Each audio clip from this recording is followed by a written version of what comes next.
देखो भाई हमारी जो नेक्स्ट यूनिट है वो कार्बोक्सिलिक एसिड डेरिवेटिव्स।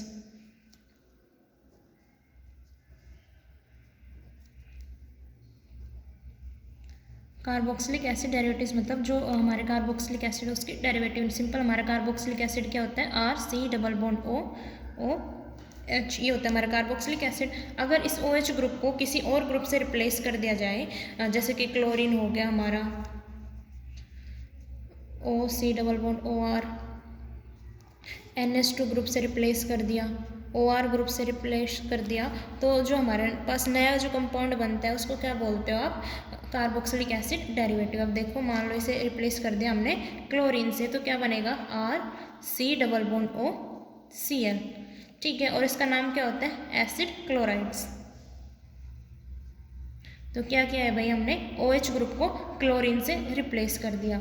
सेकंड क्या करना है आपने, इसको किससे रिप्लेस करना है, O C double bond O R से रिप्लेस कर दोगे तो क्या आ जाएगा, R C double bond O C double bond R. अब ये आर डैश लगा लो इसकी जगह, आर हो गया। अब ये आर और आर डैश आपके सेम भी हो सकते हैं और दोनों अलग अलग भी हो सकते हैं। और जो ये ग्रुप बना या जो भी कंपाउंड बना इन्हें क्या बोलते हैं, एसिड एनहाइड्राइड्स। उसके बाद इसको अगर NH2 से रिप्लेस कर दिया तो क्या बनेगा, R C double bond O NH2 से रिप्लेस कर दिया, क्या बोलते हैं अपने, एसिड अमाइड्स, एसिड अमाइड। और लास्ट आपका OR ग्रुप से रिप्लेस कर दिया तो क्या बनेगा, R C double bond O R dash लगा लो या आर लगा लो, इनको क्या बोलते हैं आप, एस्टर्स। तो जो ये आपके कंपाउंड हो गए, acid chloride, acid anhydride, acid amides, इनमें क्या हुआ है, OH ग्रुप रिप्लेस हुआ है किसी और ग्रुप से, तो इन्हें क्या बोलते हो, कार्बोक्सिलिक एसिड डेरिवेटिव्स, ठीक है। और इनके अंदर क्या है, आप देखोगे एक असाइल ग्रुप है, तो इन्हें क्या बोलते हो आप, असाइल कंपाउंड्स भी बोलते हैं। जो सारे डेरिवेटिव्स हैं इनके अंदर कॉमन क्या है, R C double bond O group common है, और R C double bond O को क्या बोलते हैं भाई, असाइल ग्रुप, असाइल ग्रुप। तो ये जो सारे कंपाउंड्स हैं इनको क्या बोलते हो, असाइल कंपाउंड्स भी बोलते हो, ठीक है।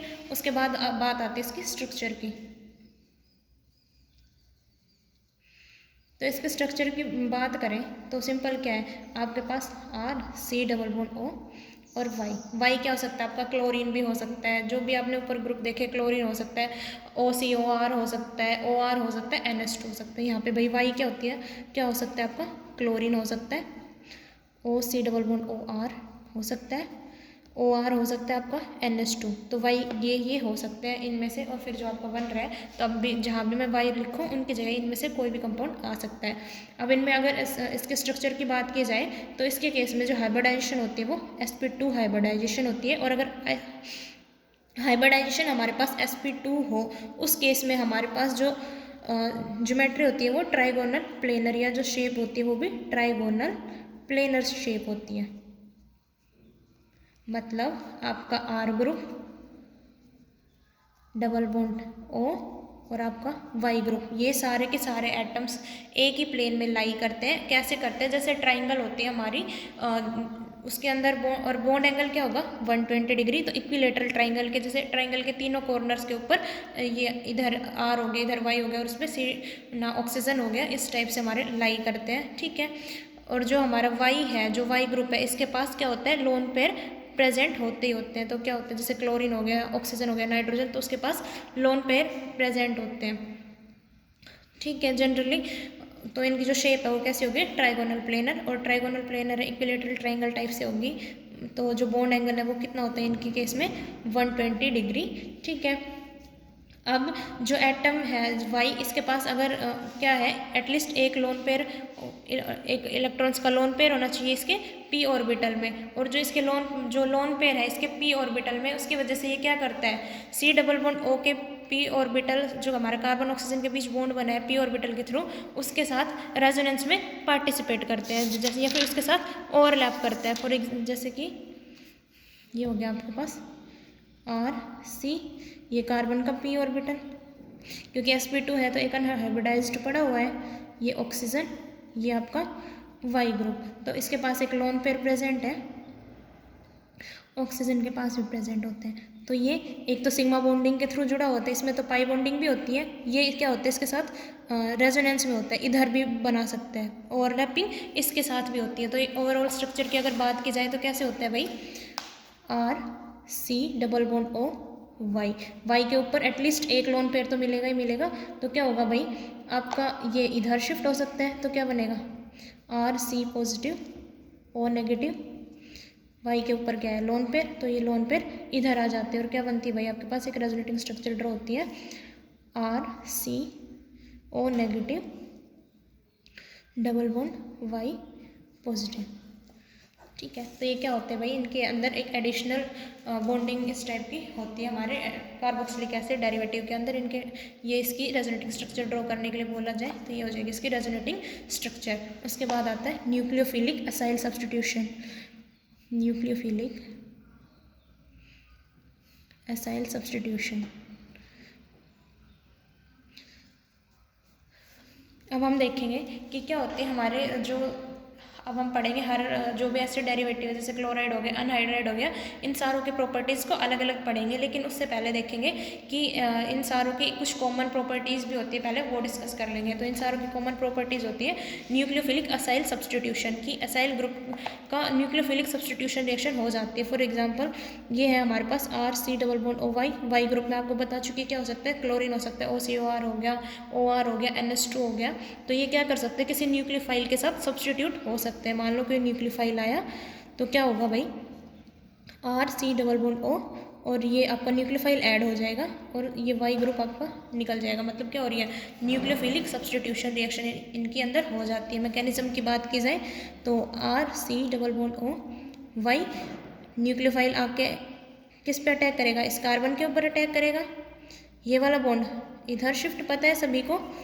इस पे क्यों करते हैं, क्योंकि न्यूक्लियोफाइल कहा जाता है जहाँ पे उसको पॉजिटिव चार्ज मिले, और इस ऑक्सीजन की वजह से जो इलेक्ट्रोनेगेटिविटी ज़्यादा है, ये कार्बन पे थोड़ा पार्शियली पॉजिटिव चार्ज होता है, तो न्यूक्लियोफाइल इस कार्बन पे अटैक करेगा, CO नेगेटिव, इधर क्या आ जाएगा आपका न्यूक्लियोफाइल और आपका वाई ग्रुप। अब देखो इसकी हाइब्रिडाइजेशन क्या थी, sp2, या फिर हाइब्रिडाइजेशन छोड़ो, ये बताओ इसकी जो शेप थी वो कैसी थी, प्लेनर। अब इसके साथ चार चीज़ें अटैच हो चुकी, तो जो आपकी प्लेनर शेप थी, ट्राइगोनल प्लेनर थी, वो किसके अंदर चेंज हो गई, टेट्राहेड्रल के अंदर। तो क्या होता है, ये जो आपके इसके सिंपल जो न्यूक्लियोफिलिक होता है वो 2 स्टेप एडिशन रिएक्शन होती है। तो फर्स्ट स्टेप होता है न्यूक्लियोफिलिक एडिशन का, तो न्यूक्लियोफाइल का एडिशन हो रहा है सिंपल, तो क्या बनते हैं आपके ट्राइगोनल प्लेनर से एक टेट्राहेड्रल इंटरमीडिएट की फॉर्मेशन होती है। अब जो, या फिर इसके ऊपर चार्ज भी नेगेटिव है तो क्या बोलोगे, एनाइनिक इंटरमीडिएट या टेट्राहेड्रल इंटरमीडिएट। तो फर्स्ट स्टेप तो ये था। सेकंड क्या होगा, जो आपके वाई ग्रुप है इसका एलिमिनेशन।